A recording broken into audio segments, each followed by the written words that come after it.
Amici di Sportissimi, siamo in diretta dal Salvatore Favazza di Terrasini, siamo nella provincia di Palermo. Queste sono le finali nazionali di questo titolo nazionale per quanto riguarda l'ordine dei dottori commercialisti ed esperti contabili. Quella che state seguendo in questo momento è la seconda semifinale della Coppa Italia, quella tra Salerno e Palermo.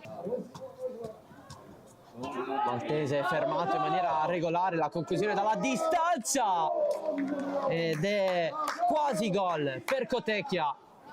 Pallone che rimane al limite, Alvarez era lì pronto per riceverla, niente però. Seminerio gira nella zona di Arlott, il tiro a giro è centrale, conclusione però anche per Palermo che si aggiunge. Allarga da Zinno, deve rincorrere Campagna. Zinno, il cross, riesce, secondo palo, colpo di testa a fare un assist. Cotecchia, non c'era nessuno.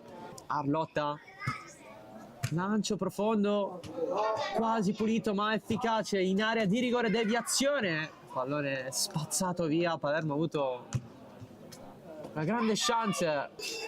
Seminario fino in fondo, il cross in mezzo e la rete di Palermo che si porta in vantaggio. Il gol che fa esultare il Favazza di Terrasini a meno di 60 secondi dal 90esimo. La battuta morbida di Marco Amoroso sul fondo e il pubblico del Favazza esulta. E con l'occasione c'è anche il triplice fischio da parte dell'arbitro. Finisce qui il match. Palermo va in finale di Coppa Italia, sfiderà Bari lunedì alle ore 11:30.